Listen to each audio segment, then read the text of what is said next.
All right, Fox 26, your Gulf Coast Weather Authority. Ramisha, we got to talk about the temperatures here this time of year. August 1st. August 1st. Remember last week, all of that rain? Yeah. That was not great, but the temperatures are like in the 70s and 80s. It was very comfortable. Guess what? Guess what's back?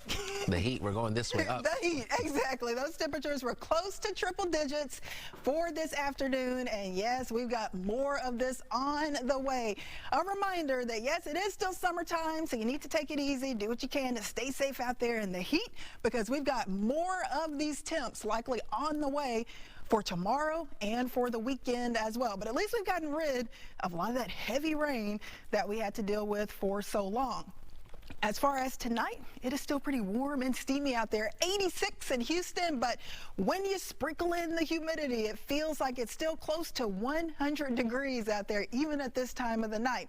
It would be nice to have a few sprinkles, a little bit of light rain showing up on our Fox 5 radar to try to cool things off, but we are quiet tonight. High pressure still basically controlling our weather pattern, so I don't anticipate very much in the way of rainfall tonight. Rain chances tomorrow only around 10%. Now, if you push up towards the Texas Panhandle, that is where we do have some strong storms up around Amarillo, and the potential for some strong to severe storms as well up around parts of the upper Midwest, Great Lakes, pushing down into the Tennessee Valley, but guess what? That is going to stay far away from us. We also have potential trouble in the tropics. Of course, we really went through it in July with Hurricane Beryl slamming into Houston on July 8th. But we've had a break since then. I know many of you are still trying to clean up from the aftermath of Beryl, but we are already monitoring the potential for maybe another hurricane. It's been called Invest 97L now, right over Hispaniola, getting close to the southeast Bahamas and Cuba. I think by Saturday evening and Sunday, this is likely going to be in the eastern Gulf of Mexico, and it will be very close to the Florida Peninsula, possibly strengthening into a tropical depression, tropical storm, or maybe even Hurricane Debbie by the second half of the weekend.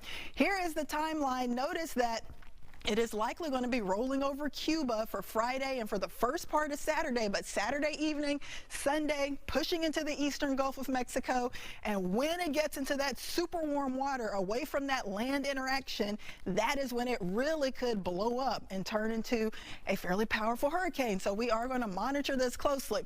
Let's see what our exclusive Fox model shows. And you can see this system kind of spinning, wrapping up, pushing over Cuba for Friday, Saturday, Sunday morning, though, that's when it kind of starts to get concerning. You see it getting stronger off to the west of Miami and getting close to Tampa. And then as we go into Sunday night and Monday morning, our Fox model has this making landfall up around the Big Bend of Florida, likely near Tallahassee, Gainesville, and rolling over Jacksonville, Florida. So maybe if you had cruise plans, vacation plans there, you certainly want to check in, because there could certainly be some delays and some inconveniences if that hurricane develops. But the best news for us, at least it's not coming here.